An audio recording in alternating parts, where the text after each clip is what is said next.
There's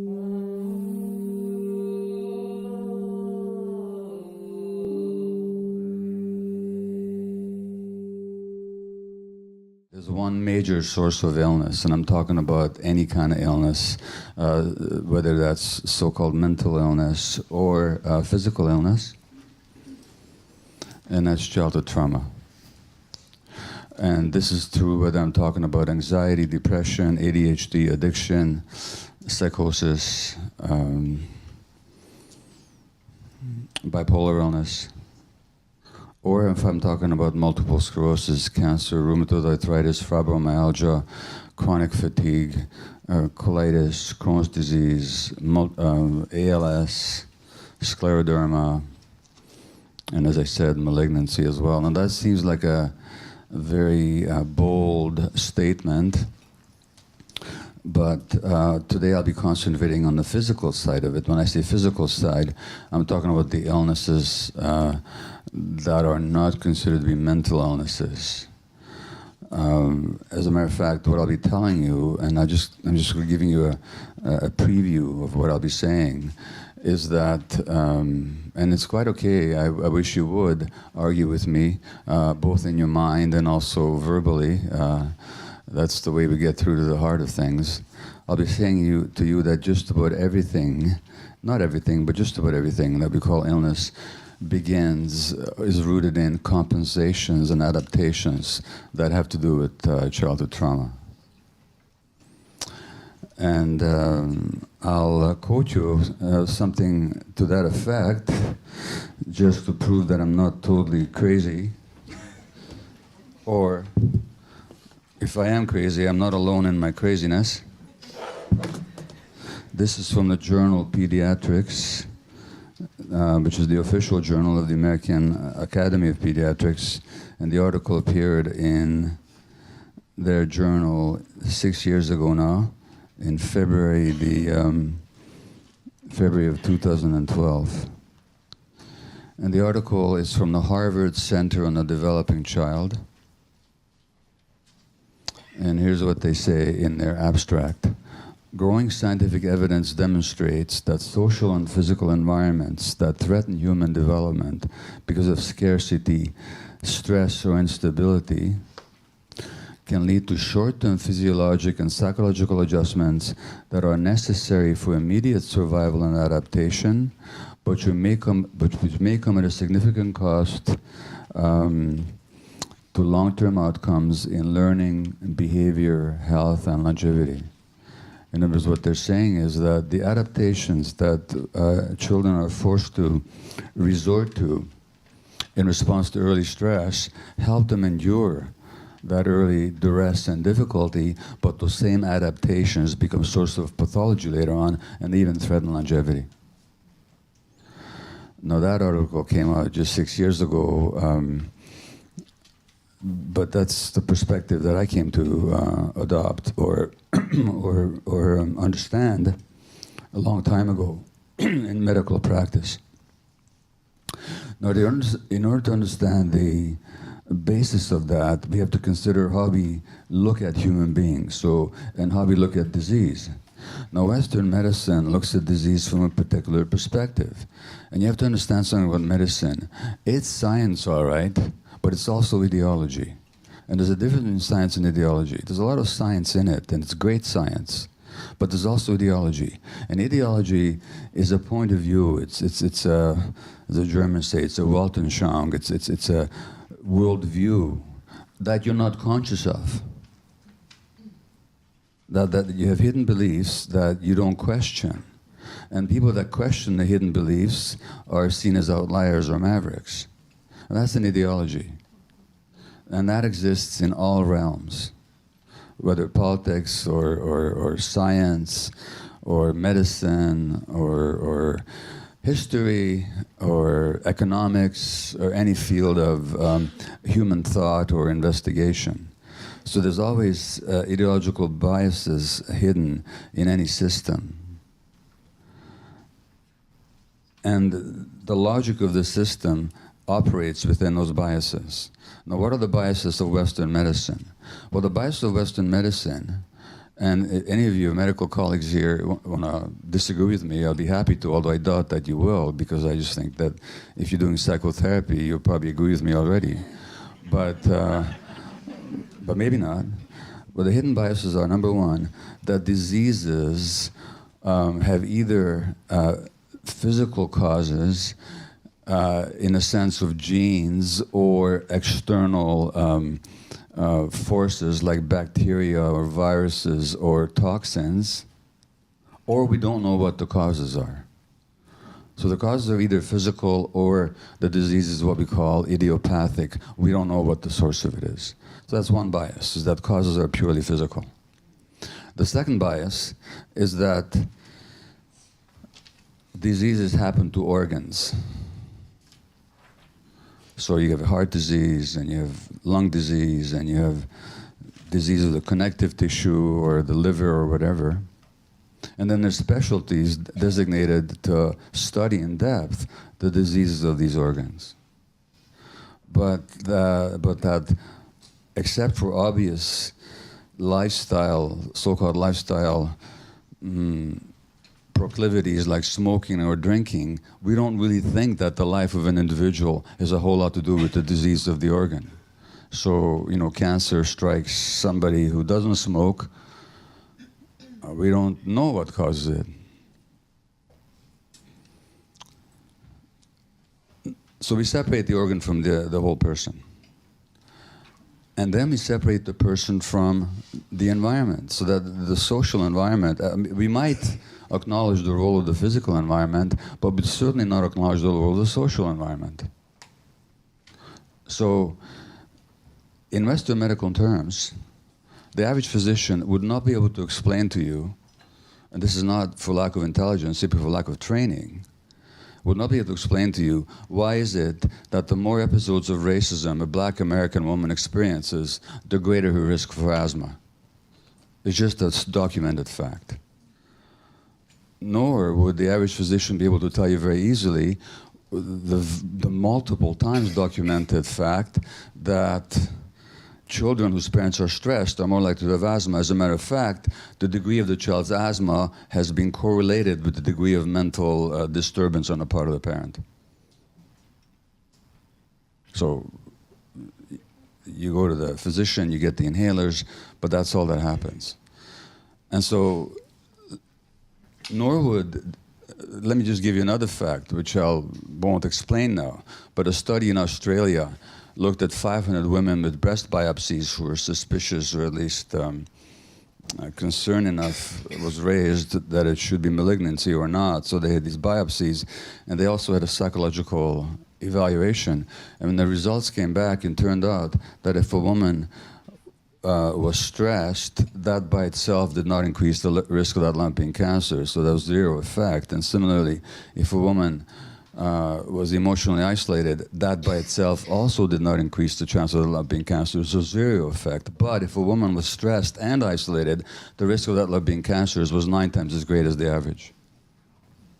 And the researchers, being scientists, medical scientists, couldn't explain this one because they said, it's strange, how does 0 and 0 add up to 9? Well, that becomes clear. How 0 and 0 add up to 9 becomes very clear if you understand that human beings can't be separated from their environment. And what happens inside an individual on a physiological level is very much determined, or at least affected by what happens to them on a social level. So, nor would the average physician be able to explain to you, based on their training, why is it that if you look at lung cancer, the more adverse childhood experiences that you have, in other words, the more trauma you've experienced, the greater your risk of lung cancer. And this is true even if you cancel out smoking as a factor. Nor would the average physician be able to say a whole lot about the fact that a Canadian study showed that if you were abused as a child, your risk of cancer goes up by nearly 50%. And this is even after you've factored in or factored out things like smoking and drinking, which abused people are more likely to do. So these are the questions that we have to be able to answer. And it seems to me that any one of these facts that I just told you, which are not in question, ought to send the whole profession running to figure out what's going on in the correlation to physiology and emotions and our social existence. But we don't do that because we exclude this kind of information. That's the ideological bias. And so 70 years ago this year, there was a physician called George Engel who called for a different model of medicine. And he said, he says that the dominant model of medicine today, talking almost half a century ago, is biomedical. With molecular biology, its basic scientific discipline. It assumes disease to be fully accounted for by deviations from the norm of measurable biological somatic variables. It leaves no room within its framework for the social, psychological, and behavioral dimensions of illness. The biomedical model embraces mind-body dualism, the doctrine that separates the mental from the somatic.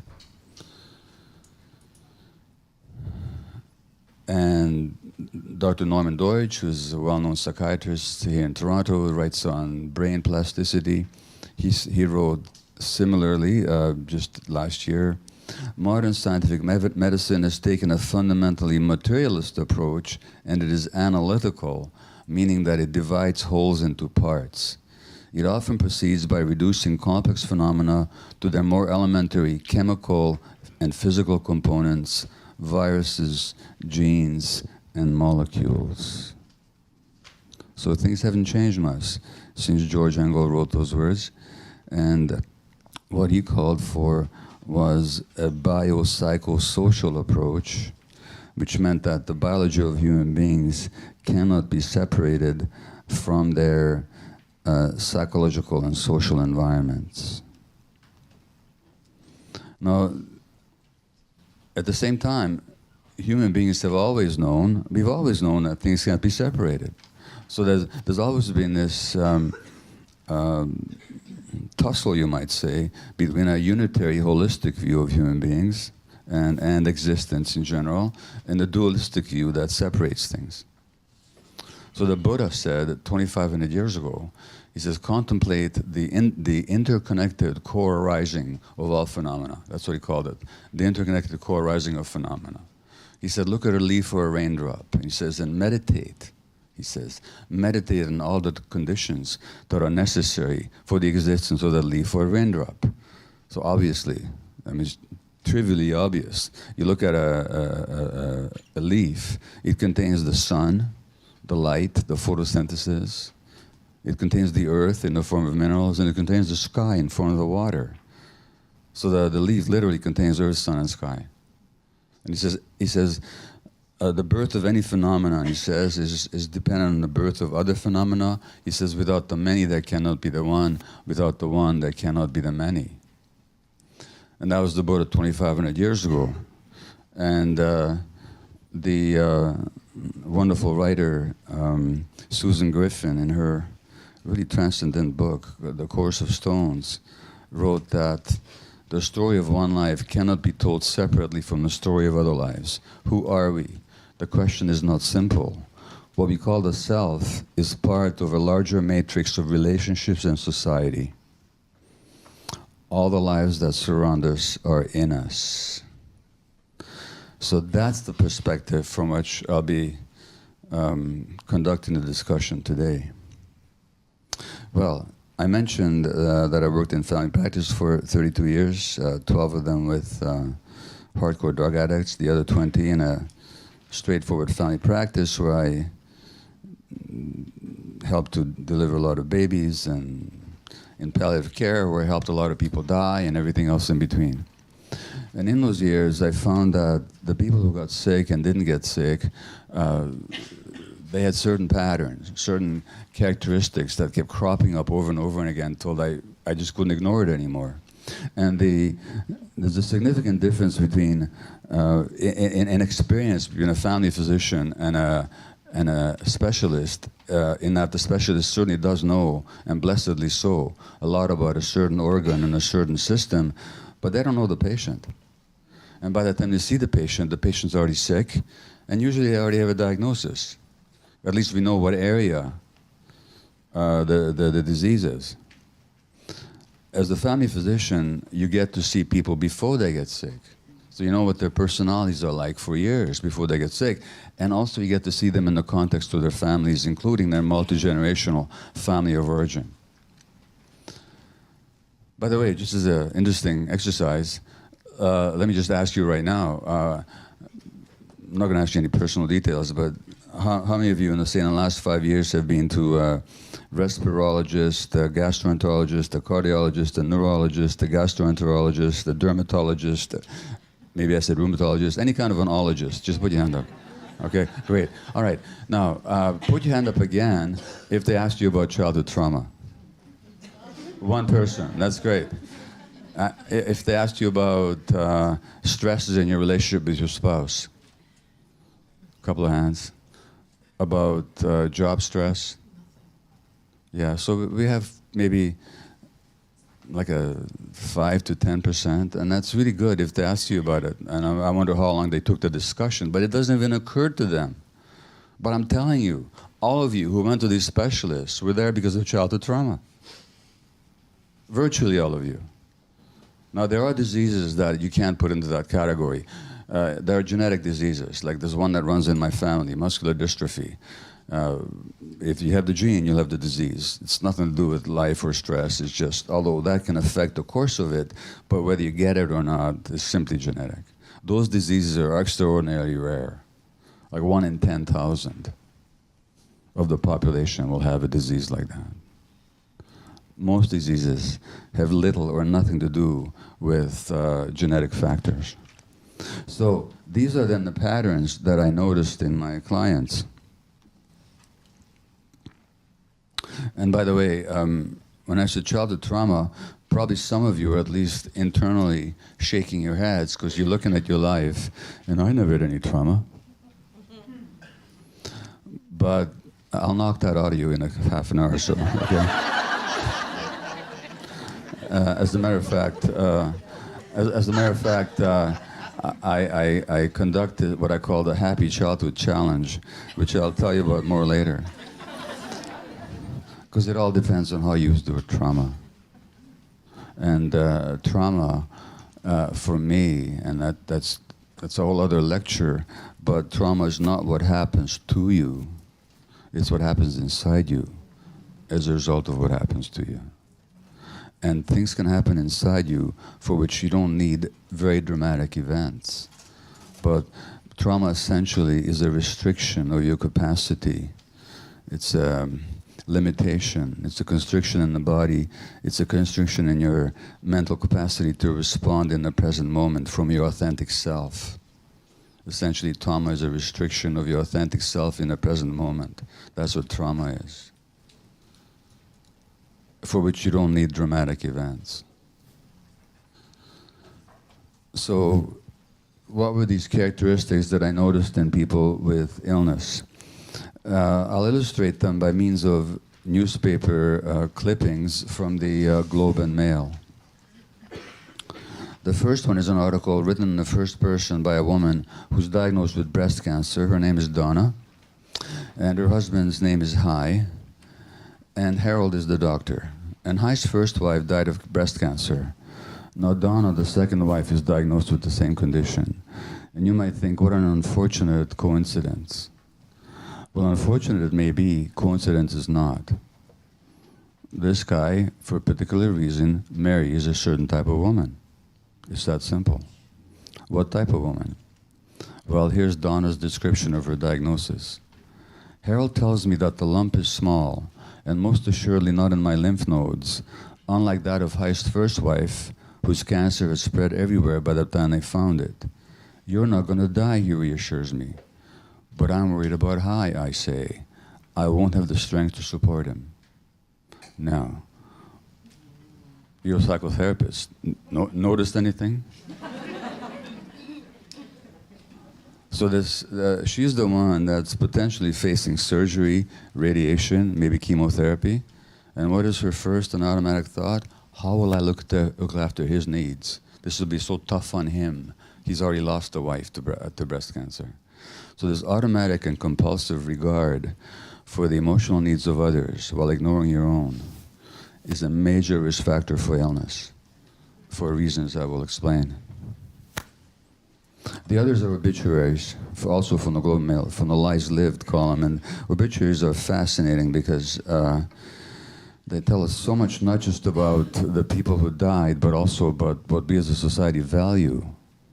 And often, and in every single case, what I'm going to read you is presented as a positive thing, as a good thing, which is why the expression, the good die young, they often do for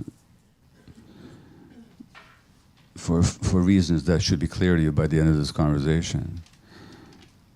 And these are the people for whose funerals, untimely deaths and funerals, hundreds of people show up mourning this wonderful person. So this man was a physician here in Toronto. He died age 55 of cancer. And the obituary said, never for a day did he contemplate giving up the work he so loved at Toronto's Sick Children's Hospital. He carried on with his duties throughout his year-long battle with cancer, stopping only a few days before he died. So, consider the scenario where a friend of yours is diagnosed with malignancy. Would you turn to them and say, hey buddy, here's how you deal with it. Go back to work tomorrow. And all the while you're undergoing treatment, never consider your life, never take a moment to see what's stressing you, never be alone to deal with the reality of it. Just work every day until you drop. So this rigid and compulsive identification with duty, role, and responsibility rather than the authentic self is a major risk factor for illness.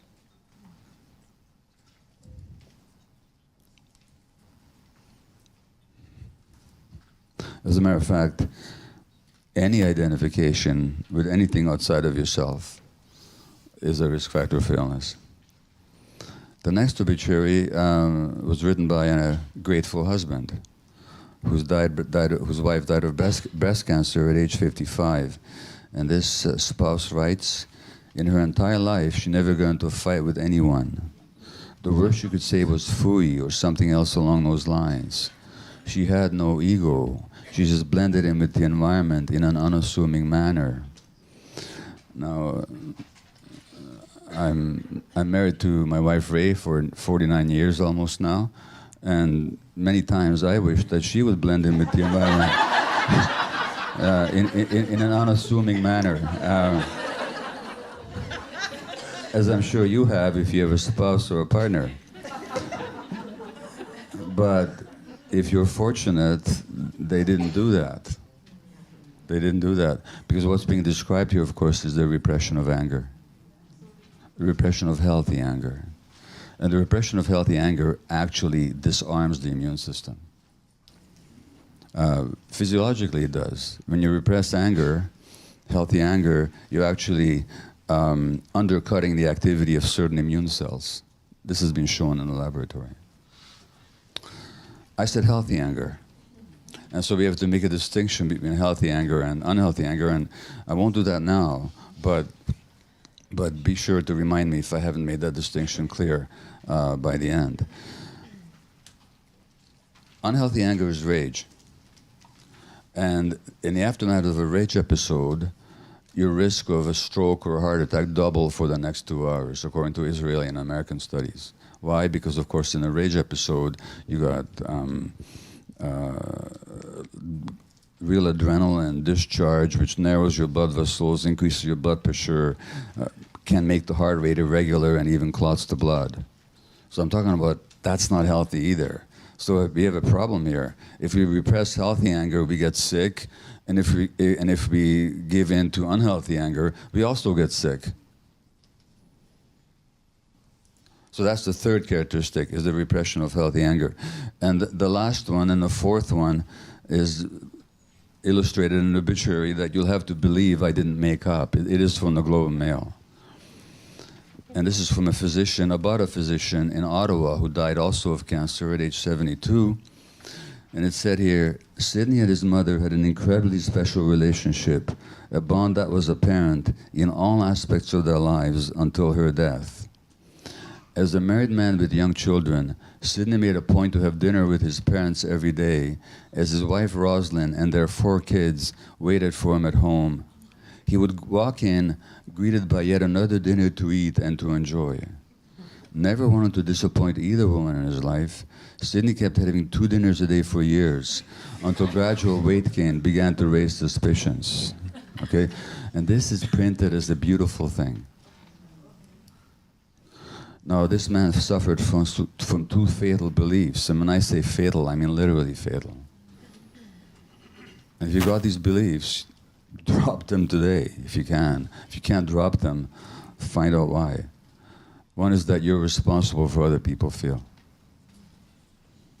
Nobody's ever responsible for anybody else feels, unless you're a parent, then you are.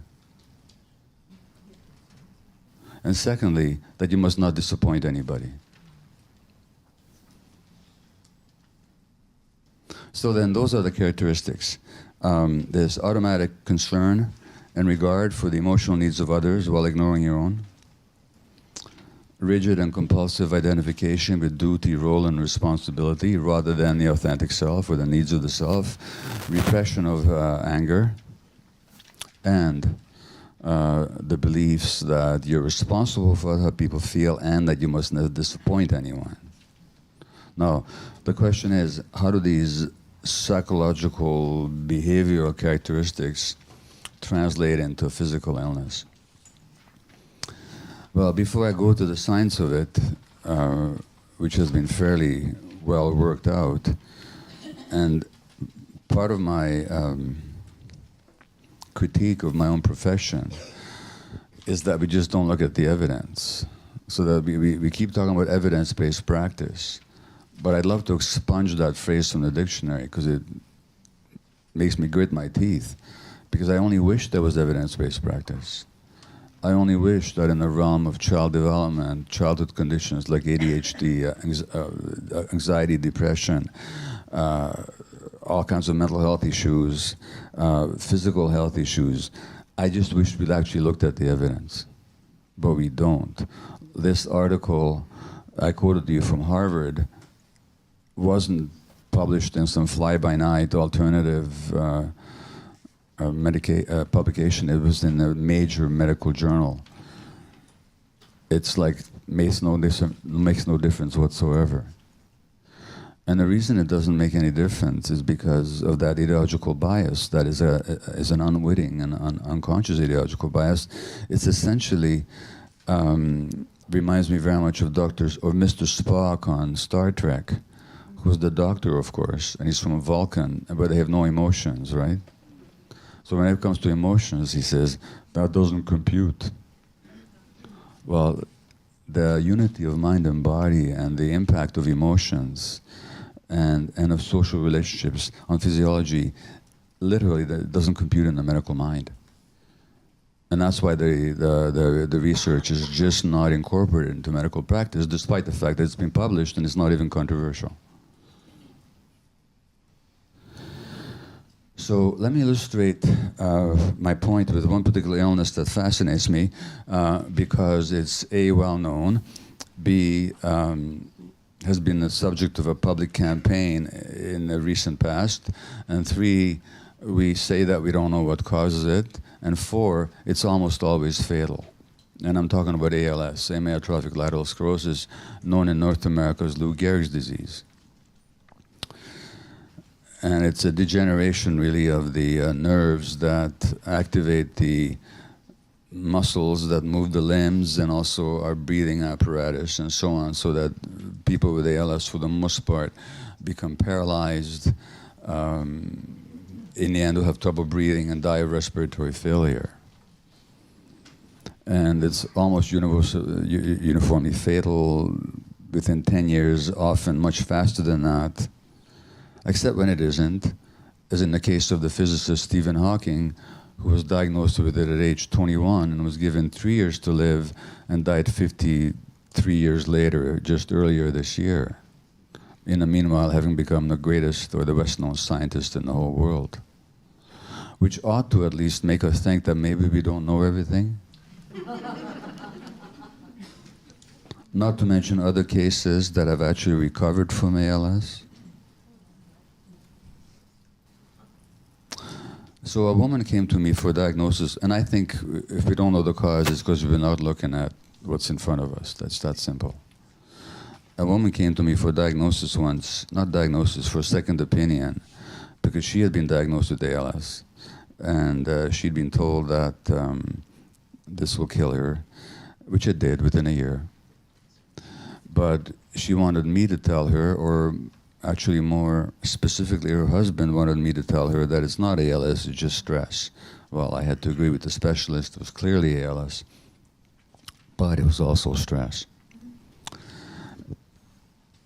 How the disease began is that she noticed that she couldn't hold the pen or the chalk in, she was a teacher, couldn't hold the pen or the chalk in her fingers anymore because they would slip through.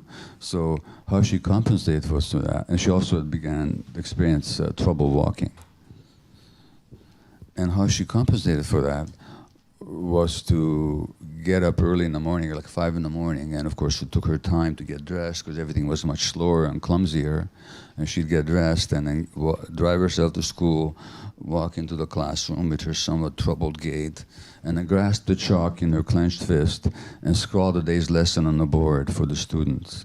Teach the whole day and repeat the performance the next day. And she did that for months, didn't ask for any help, didn't go for a medical opinion until she could no longer walk. And that's when. Now, it's an interesting dynamic as to why the husband didn't drag her to the doctor the first day. And that has everything to do with their relationship. And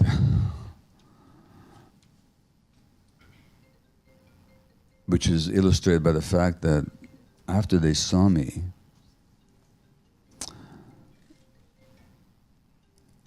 and her condition worsened, and it became clear that she would not live, he started to have an affair with another woman.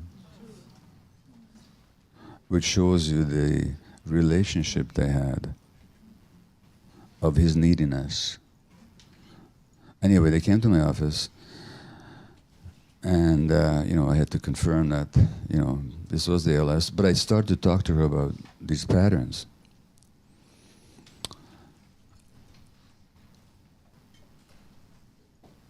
Now, this is the kind of thing that physicians would say, with some legitimacy, this is anecdotal, doesn't prove anything. Well, I think anecdotes do prove something if there's enough of them.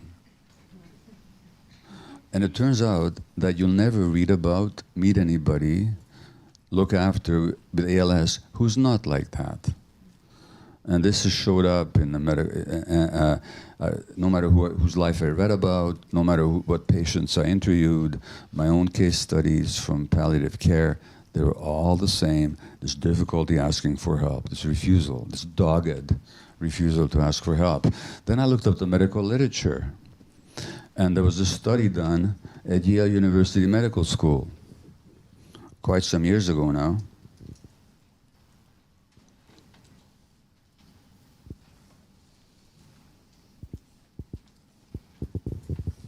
In 1970, this article was published at Yale University Medical School. And what did these researchers find? They found that these patients invariably evoked admiration and respect from all staff who came into contact with them. Characteristic was their attempt to avoid asking for help.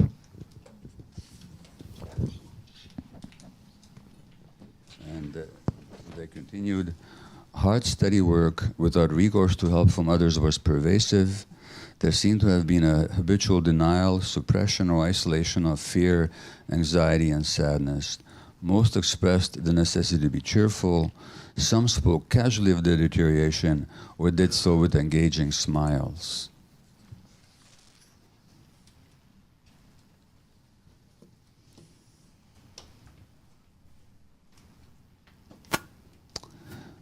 And there was another study, which I won't quote to you now, which tended exactly in the same direction. And then I looked up the biography of Lou Gehrig. I knew nothing about the man except that he has this disease named after him. So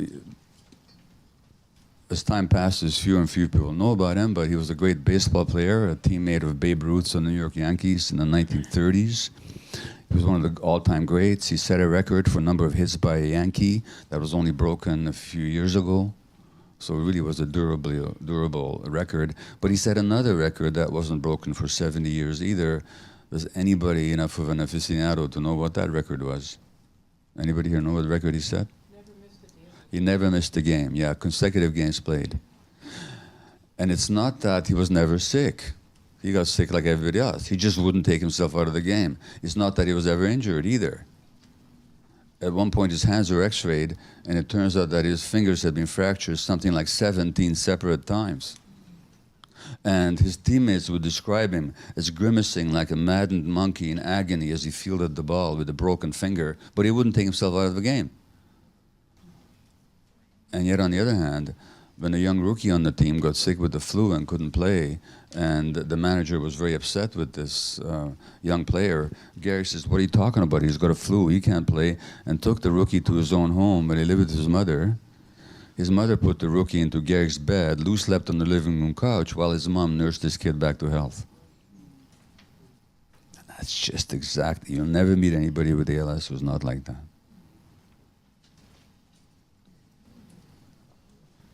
Now, at this point, the question comes up, are we blaming the person for the disease? Are we saying that they're responsible for their illness? The answer is no, and the answer is yes. No, we're not blaming anybody. Yes, they're responsible. But responsible here doesn't mean a sense of blame. It simply means that how they live their lives has a lot to do with their illness. The reason is, and not only that, if we bring in the question of responsibility, we're actually empowering the client. We're saying that you've heard this version before of responsible as response-able. If we're not response-able, then what the heck are we? Then we're victims. So the whole idea is to make people response-able. And for that, they have to be responsible. They have to look at, well, how was I living my life? And how did that contribute to the illness? But why we're not blaming people, though, is because these patterns are completely unconscious. Nobody's aware of it. Nobody decides to be this way. What does it have to do with? Well, for that, you have to go back to childhood in every single case. So the woman with the ALS, the teacher, she was an adopted child. And shortly after the adoption, so you understand, any adopted child has got a deep sense of rejection and abandonment. That just goes with the territory. That doesn't mean we shouldn't adopt kids. It just means that that's a major factor that then we have to really help to heal. And then, shortly after the adoption, the adoptive mother gets pregnant. Now, what do you think the rest of the story is? The adopted child never believes, never perceives that she's loved and appreciated and welcomed and enjoyed like the biological child. And so she develops a coping mechanism. I'll take care of myself, just love me. I don't have any needs, just tolerate me. That's how she survives. Now, remember I quoted that article from Harvard, that those early coping mechanisms then become sources of pathology later on. Because those early coping patterns, here's the problem with them. They're meant to be temporary states. We're meant to adopt these patterns. I mean, if you're familiar with my idea about ADHD, which I've been diagnosed with, it's a coping mechanism of young infants. When there's stress around them and they can't escape, fight back, or change the situation, ask for help, they tune out as a way of coping. But then it gets wired into their brain and now it goes from a temporary state, which is meant to be, to a long-term trait. And the coping mechanisms become problems when they go from state to trait. There's nothing wrong with her coping that way if she could drop it once she no longer needed to be that way. But of course, that's not how it works. These coping mechanisms are unconscious, therefore they're not chosen deliberately, therefore they cannot be released deliberately either. We're not even aware of them. The problem is that as children, we all face a dilemma. So I'm going to ask, before I explain the dilemma, let me ask a question. If you've had the following experience, just raise your hand, please. That you've had an experience of a strong gut feeling about something, you ignored it, and you were sorry afterwards. Just raise your hands. Okay, thank you. There's one or two people that didn't put their hands up. Congratulations. That not listening to your gut feelings is already a disconnect from yourself. And you just told me the story of your childhood. Because the day you were born, you were connected to your gut feelings. At some point you learned not to be. Now, why did you learn that? For survival. So a child has two basic needs. The one need is for attachment. Now attachment is as my friend Gordon Neufeld defines it, is the drive, is the biological, psychological, emotional drive for closeness and proximity with another human being for the purpose of being taken care of or for the purpose of taking care of the other. So there's an attachment drive between parents and children, between parents and children of any species, beginning with birds and upwards. It's the biological drive, to connect for the purpose of being taken care of or to take care of. We can't live without it, and least of all, no creature beyond reptiles can live without it. And least of all can human beings, because we're the most dependent, the most helpless, and the least mature of any creature at birth. So the attachment drive is very, very powerful in our brain, and it explains much of human behavior. Virtually everything that you deal with in your offices relate to disturbances of attachments. And a lot of the people that you see in your offices, they have difficulties because they're still choosing attachment over authenticity and attachment on almost at any cost. And it's killing them on some level. So why do these patterns make you ill? Well, the reason these patterns make you ill is because it turns out that as traditional science, traditional medicinal practices have always known, you can't separate the mind from the body. You can't actually separate the mind from the body, except in medical school, but not in real life. I was in Fort Francis, Ontario, for a couple of days earlier this week, speaking to a mostly native audience, and there's the native medicine wheel with its 4 quadrants of mind and body and emotions and spirit. And they say that for health, you have to have a balance between those 4 quadrants.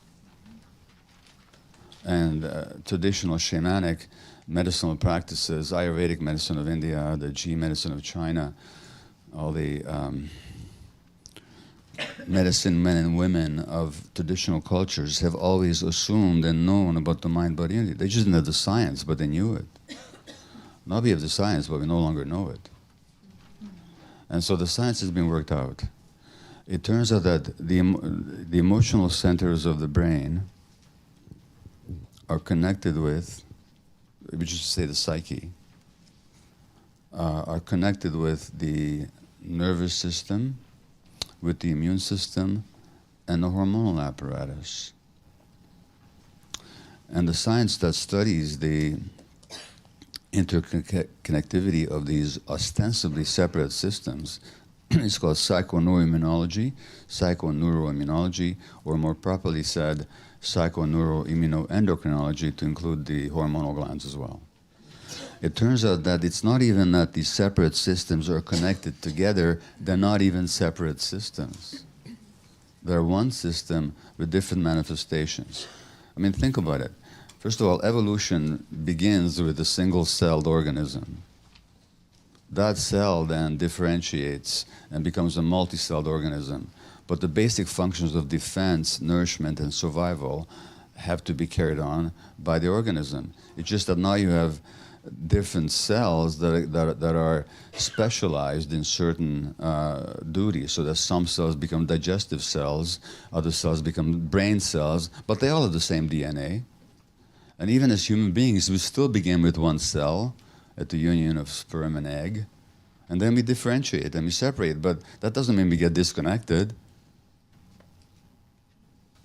And so it turns out that the nervous system wires together all these systems. So there's a part of our nervous system called the autonomic nervous system, which is the part of our nervous system that is not under our conscious control, so it's autonomic, which is to say autonomous nervous system, you can call it, as opposed to the voluntary nervous system that allows me to snap my fingers if I want to. There's the autonomic nervous system, and that is what innervates our viscera, our heart, our guts, our lungs. It's responsible for the tension of our muscles. The autonomic nervous system connects the brain to the bone marrow, where the red and the white cells are manufactured, and it sends messages from the bone marrow to the brain. It connects the brain to the hormonal glands, to the immune organs, to the spleen, where the red cells are stored, to the thymus, where the white cells mature, and it sends messages from all of these organs back up to the brain. So there's a so the nervous system is like a giant electrical grid that wires together all these systems. And the anatomical connections have been worked out. That's one form of connection. The other form of connection, of course, is to the hormones themselves. So the hormones from the hormonal glands in the brain, the pituitary and the hypothalamus, and elsewhere in the body, the gonads, the ovaries, the testes, the thyroid gland in the neck, the adrenal gland on top of our kidneys, adrenal, top of kidney.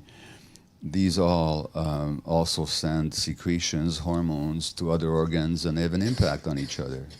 They're constantly talking to each other. That's the second form of connection. The third form of connection is that each of these systems, including the immune cells, can manufacture messenger substances that are circulated through the blood to the other systems. So it turns out that the white cells in your circulation can manufacture every hormone that the brain can manufacture. So the brain is talking to the immune system, and the immune system is talking to the brain. So when something happens in one system, it happens in the other system. But this is rather obvious, actually, when you think about it. It's just that the implications are not obvious to us. So I could clearly and trivially, obviously, change your physiology. I could change the physiology of virtually everybody in this room in a split second. And I could do so without touching you, without giving you any kind of a substance, without in any way physically interacting with you. What would I have to do? I simply would have to utter a piercing, blood-curdling scream and brandish a weapon at you. And your physiology would change like that. Your hormonal gland would start behaving differently, your intestines would stop digesting, your lungs would function differently, your heart would beat faster, your blood vessels would behave differently, more blood would flow to your muscles, there'd be more sugar pouring on into your system so that you could have more energy and you could be ready for flight or fight. Now that's an obvious example, where the emotion changes the physiology in a split second. Well, guess what? That goes on 24/7. So that interaction between the physiology and the emotions is constant. It's just that for the most part, we're not aware of it unless it's dramatic. But that's the only difference. It's no less constant and important. So stress in the short term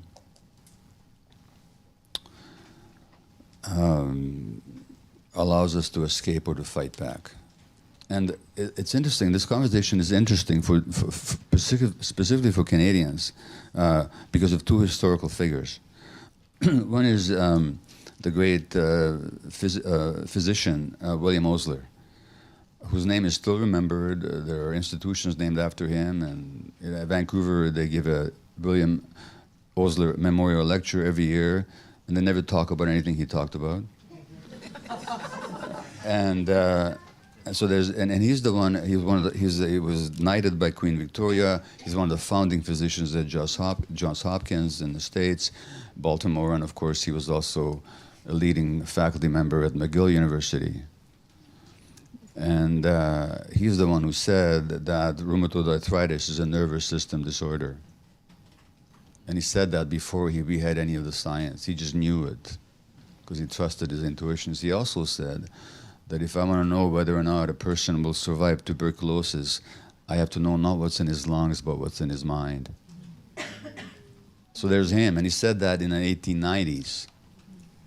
And then a few decades later, from Austria-Hungary comes the man known to us as Hans Selye, S-E-L-Y-E, or give him his Hungarian name, Hungarian like me, János Selye. And he's the one that did the research at the University de Montreal about stress in the laboratory. And he's the one that found out that stress in the short term, of course, helps us escape and fight back, but in the long term, it suppresses the immune system, ulcerates the intestines, and causes hypertrophy of the adrenal gland. This is Selye's famous stress triad. So the point is, short-term stress is essential for survival, but chronic stress, the same hormones of adrenaline and cortisol that in the short term help you survive, in the long term kill you. So adrenaline, which gives you more energy and strength to fight or to run, in the long term will elevate your blood pressure, constrict your blood vessels, and dysregulate your heart. Now, there's a condition which is increasing in the population called hypertension, which is to say high blood pressure. And for the most part, about 5% of hypertension cases are secondary. In other words, they're caused by some disease in some other organ, like the kidney, for example, or adrenal gland or something. But for the most part, we call it essential hypertension, which basically is a way of saying that we haven't got a clue what causes it. And what if I told you that the blood pressure of American black males is much higher on the average than that of whites, and they're more likely to develop hypertension, much more likely to develop hypertension? Does that give you any clue as to the source of hypertension, maybe? As opposed to their genetic relatives in Africa who don't have high blood pressure at all? And all you have to do is say hypertension a few times, like hypertension, hypertension, hypertension. Anything spring to mind? Maybe there's too much tension in these people's lives. And of course, James Baldwin, the American black writer, famously said that to be an American black male is to live in a state of suppressed rage all the time. That's why the blood pressure. So in the long term, that's what it'll do. In the long term, cortisol will thin your bones, give you osteoporosis. Now, when the Osteoporosis Society does its public education, they talk about sunshine, vitamin D, and weight-bearing exercise. They never talk about stress, which is the most important cause. For example, women who've been depressed are much more likely to have osteoporosis because in depression there's elevated cortisol levels, which thin the bones. Ulcerates the intestines.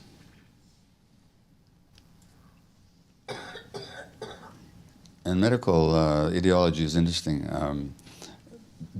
Ulcers were the one thing where doctors always knew that it had to do with stress. Until 3 or 4 decades ago, where an Australian, very clever Australian scientist found this bacterium called Helicobacter pylori. And now if you give antibiotics to wipe out the bacteria, the ulcer goes away. So there goes the stress theory, or does it? Because here's a fact that you have to account for. At age 50, 50% of the population will have Helicobacter pylori in their intestines. 50% don't have ulcers. At age 80, 80% will. But 80% of 80-year-olds don't have ulcers. What is it that makes the person susceptible to that bacteria? That's the question. Guess what? It's stress. So that hypothesis wasn't wrong. It's just that it had another wrinkle to it, that's all. But we're so quick to to get at anything that's emotional, we can get rid of it, we do, and then we go to oh yeah, it's a bacteria. It puts, cortisol puts weight on your belly in a way that increases your chance of heart disease, and it suppresses your immune system.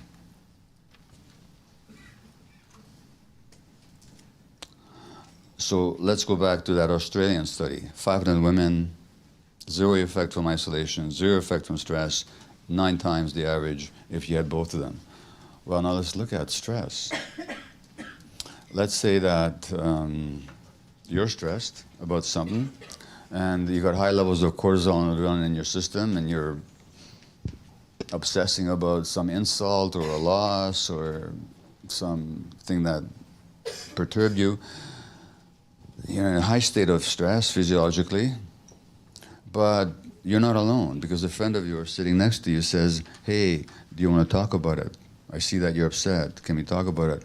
What happens to your stress levels?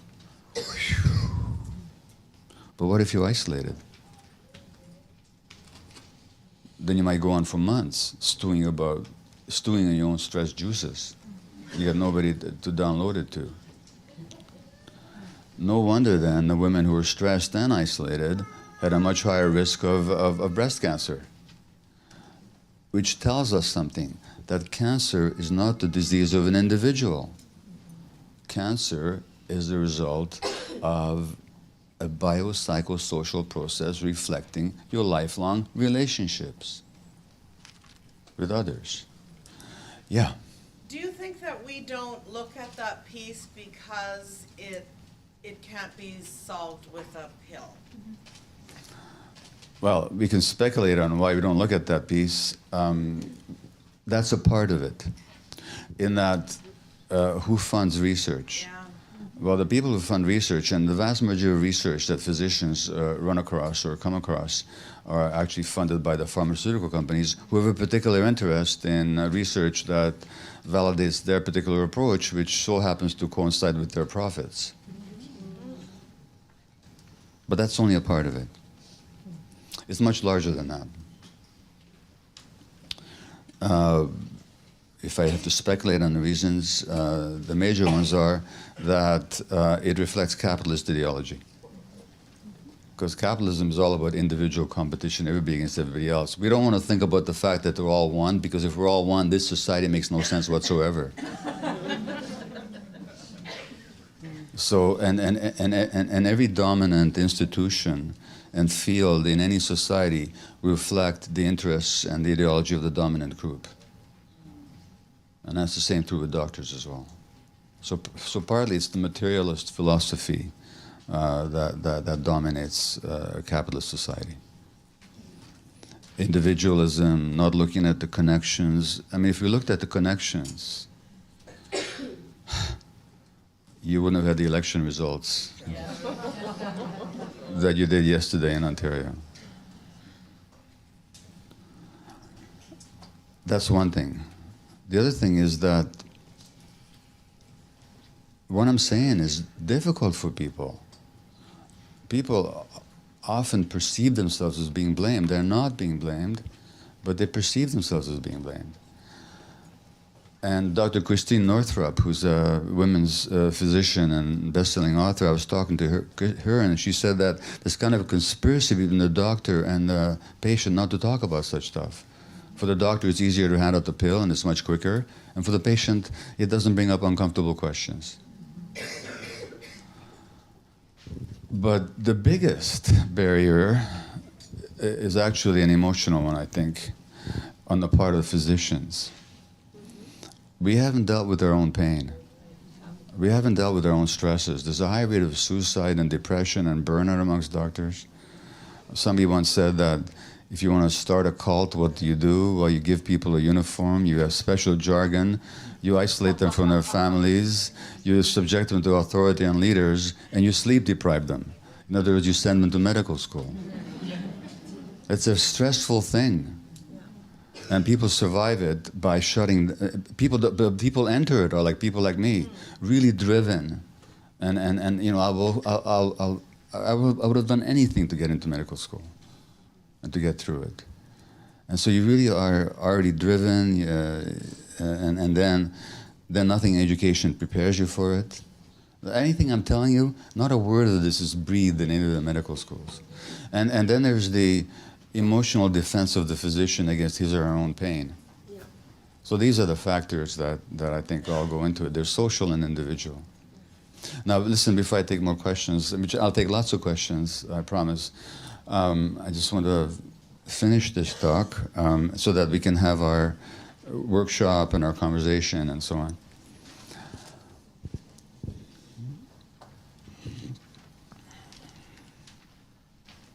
Let me tell you about stress. So there's the physiological, I've been telling you about the physiological stress response. The physiological stress response. But that's not all there is to stress. So stress is really a triad. There's three components to stress. One is the external stressor. That's whatever happens outside you. So that could be a threat. That could be the loss of someone, the loss of a job. If you're a conservative voter, stress would have been the election of the NDP. If you're an NDP voter, stress would have been the election as it happened last night, which is the advent of Mr. Ford. So stress is external. Then there's the physiological stress response, which is what I've already told you about, the adrenaline and the cortisol, and all the immune. By the way, I didn't even finish telling you all the connections. I'm sorry. Let me just hold this thought. Let me tell you one more connection, the gut-brain connection. The gut is not just a digestive organ. The gut is actually an immune organ. It's got many immune centers. And the gut is an organ of sensation. Serotonin, the chemical in the brain that we enhance by giving people Prozac for the depression, the gut has more serotonin than the brain does. And so the gut is an emotional organ. Therefore, gut feelings are actually magnifications of impressions that the brain gets, and the gut amplifies them so that you can really know that they're there. And the gut and the brain are totally connected. In fact, the gut sends many more nerve fibers to the brain than the brain sends to the gut. And the brain is reading the internal organs all the time. So there's that connection as well. And there are others I'm not going to go into, but I think you received the point that this is all one system. Therefore, whatever happens in one happens in the others. So stress then, there's the external stressor, there's the internal physiological response, and in between them, and this is what you've got to work with in your offices, is what we call the processing apparatus. And the processing apparatus is that person with their particular interpretations and their understandings and their beliefs. Now, I said I would tell you about healthy anger versus unhealthy anger, so let me just illustrate that for you now. I'll need another volunteer somewhere in the side rows so I can have access to you. You're not going to have to leave your seat or do anything in particular. Yeah, you're volunteering, thank you. Okay, so I'll come closer to you, and what is your name? Carrie, thank you. Thanks for volunteering. So what I'm going to ask you is, how comfortable are you with the distance between you and I right now? If I gave the rest of the lecture from here, is that okay with you? Perfectly all right. Now what if I stood here? No, oh, by the way, I got to tell you the rules here, okay? In this particular exercise, that chair is your life. You can't leave it, okay? You can do whatever you need to in your chair, but you can't leave it. So what if I stood here now? Are you still comfortable with this? If I gave the rest of the lecture from here, is that okay with you? Now you're starting to get in personal space. You got, yeah, okay, so what would you like to do about it? I want to move back. But you can't, no, but I can move like this. no, this is your life, you can't. Yeah. I'm going to start coming towards you, like to get you To move, so you're going to move towards me to get me out of your space. Yeah. Very, very good. And if I came closer, what would you have to do? You'd have to push me. And as you're pushing me, what emotion do you think you'd be generating? Probably anger and fear. Anger. Well, fear is there, but it's the anger that's going to get me out. Fear is not going to get me out of your space. It's the anger is going to. So that's the thing about healthy. Thank you. That's the thing about it. You don't know how many times I've done this, and people never get to the point of anger. They'll say, I'll tune out, I'll make myself small, so that's a sign of health, actually. The point is that healthy anger is exactly what Carey demonstrated. It's a boundary defense. It simply says, you're in my space, get out. That's all. And it's in the present moment. Once I got out of your space, you have no more reason to be angry. If you went on, that guy's always doing it, he'll probably do it next week, what a guy, what a jerk, and that's no longer healthy. Healthy is simply, you're in my space, get out. It's a self-protection. In general, the role of the emotions is to invite in what is nurturing and welcome and healthy, and to keep out that which is unwelcome, dangerous, and toxic. That's the role of the emotion. So with some people, sometime, we'll invite even greater proximity, and others, we never want to be anywhere close to them, and that's the job of our emotions, to maintain those boundaries. Now, trick skill testing question. What is the role of the immune system? Same thing. It's exactly the same thing.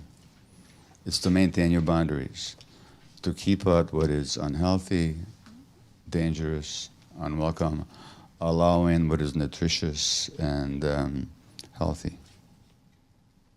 And the immune system has been called the floating brain. It has memory capacity, it can react, and it can learn. Just like the brain.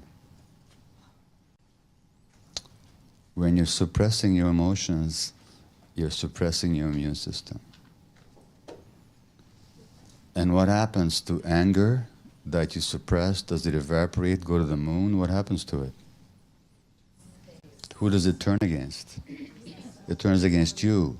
Now you've got autoimmune disease, where the immune system turns against you, like rheumatoid arthritis, multiple sclerosis. Hodgkin's is a cancer. So Hodgkin's is a response also to the suppression of the immune system, where the immune system is no longer protecting you. But in the case of autoimmune disease, the immune system actually turns against you. Is that fibromyalgia as well? I'll talk about fibromyalgia. In fact, we'll have a case of it. Okay, but hold on. If you look at autoimmune disease, I'll tell you a couple of facts. 80% of the people with autoimmune disease are who? Women.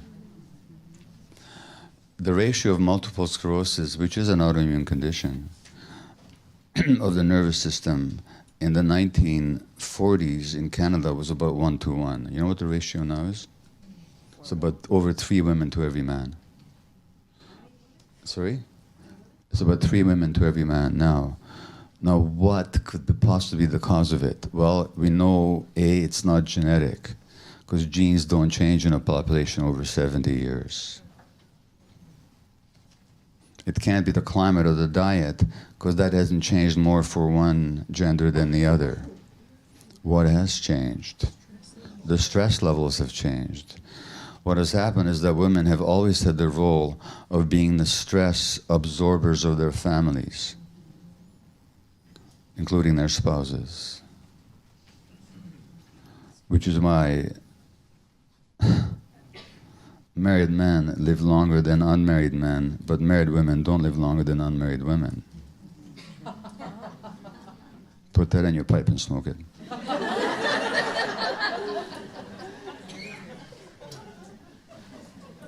Hence, was it Gloria Steinem's famous dictum that a woman needs a man like a fish needs a bicycle?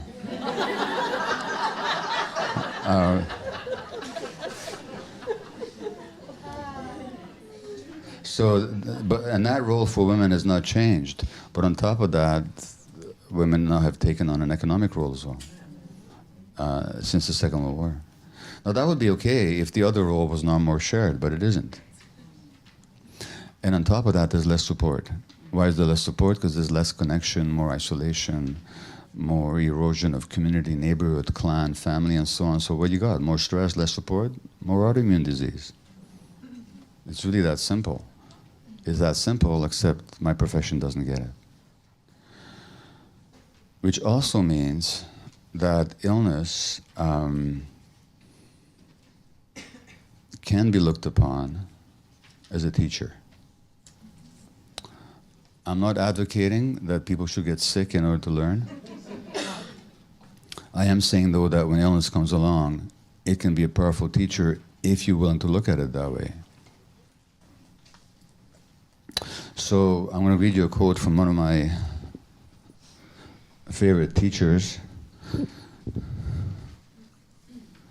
And unfortunately, as much as I've told you, there's so much I haven't told you. Well, here's a quote I like from Susan Griffin, who says, because we think in a fragmentary way, we see fragments. And this way of seeing leads us to make actual fragments of the world. But the quote I wanted to give you was by H. Almas, otherwise known as Hamid Ali, who said that your conflicts, all the difficult things, the problematic situations in your life are not chance or haphazard. They're actually yours. They're specifically yours, designed specifically for you by a part of you that loves you more than anything else. The part of you that loves you more than anything else has created roadblocks to lead you to yourself. You're not going to go in the right direction unless there's someone pricking you in the side telling you, look here, this way. That part of you loves you so much that it doesn't want you to lose the chance. It will go to extreme measures to wake you up. It will make you suffer greatly if you don't listen. What else can it do? That is its purpose. So we can look at psychological problems, relationship conflicts, and illness as just problems to get rid of, which is what the personality wants to do. Mm-hmm. And I'll say something more about the personality in a moment. Or we could look upon them as opportunities for learning and development and growth. Again, you don't say to somebody just diagnosed with cancer, hey, great, this is a great teaching moment. But if somebody wants to learn, if they start asking why, it's a powerful teacher. And I've had many, many, many people tell me with all manner of diseases that, boy, they recognize themselves in this portrait that I painted, and it helped them so much to deal with their illness. And I've had literally with multiple sclerosis tell me that the book actually changed their lives. Not that the book changed their lives, because other people read the book and their lives don't change. No book will ever change anybody's life. But those that make the lesson their own and actually apply it to their lives. You see, here's the thing. If you look upon disease not as a solid entity, in response to my friend's question in the beginning, but as a process. And that process is a certain purpose, which is your body saying no when you're not. Then when there's a flare-up of multiple sclerosis or rheumatoid arthritis, you can really ask yourself, where didn't I say no just now? And what can this teach me? And you can actually avoid the next flare-up if you learn the lessons. And contrary to what my profession believes, that these diseases have a life of their own, separate from the individual, they don't. There are processes inside people, and the people have the response ability to affect those processes once they get it, and they drop the automatic patterns that have been driving them. Okay?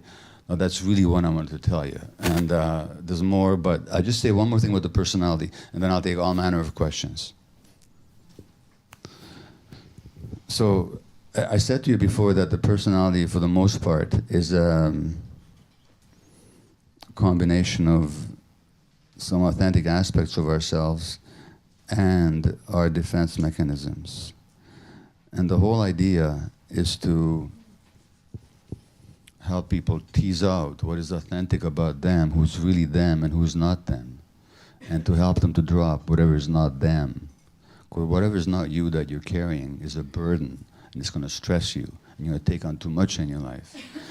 And this actually pertains very much to the helping professions. I certainly know it in myself, that the drive to be needed which is a substitute for the belief that we're wanted and lovable, can certainly actuate a lot of our interactions with our clients, to the extent that we work, how much we work, how driven are when we work. So these questions have to be faced in our own lives. And we talk about compassion fatigue, and I'm telling you something, there ain't no such thing as compassion fatigue. Nobody ever gets fatigued with being compassionate. You know what you get fatigued with? When you're compassionate with others and not with yourself. So what we call compassion fatigue is actually fatigue of lack of compassion for ourselves. So when it comes to the personality, how it's a compensating mechanism, if you didn't get the attention that you needed as a child, you'll be wanting to attract attention. Now you're going to be attractive, an attractive personality, or physically attractive. Hence, the $15 or $30 billion, whatever it is, cosmetic surgery industry, just because people don't feel wanted in their lives. That's all it's about. When you weren't granted the approval for just who you were, you'll be consumed by winning approval, by whatever means. Now you'll be a winning personality. When you weren't valued for who you were, you'll be obsessed with measuring up to other people's expectations, so they'll value you. If you were made to feel special, you might become very demanding. If you didn't get the esteem just for yourself, you'll be wanting to get esteem by impressing people. Now you'll be very impressive.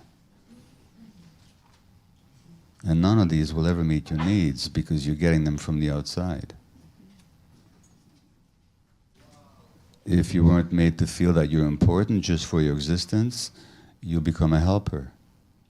Now you'll be very important. If you weren't liked for who you were, you'll be very nice. What a nice person. What a nice person he was. If you weren't loved for who you were, you might become very charming. And so on. So that's the personality. And so again, our job as healers, as therapists, is to help people become their authentic selves in the present moment, which has to do with dropping all these adaptations, not making them wrong, because they were not wrong. They were very right at the time. It's just that they became ingrained. They went from a temporary state to a long-term trait, and now they're a constriction, and that's what trauma is. It's a constriction. And so we carry this constriction with us, and we never expand into our full selves. Thank you.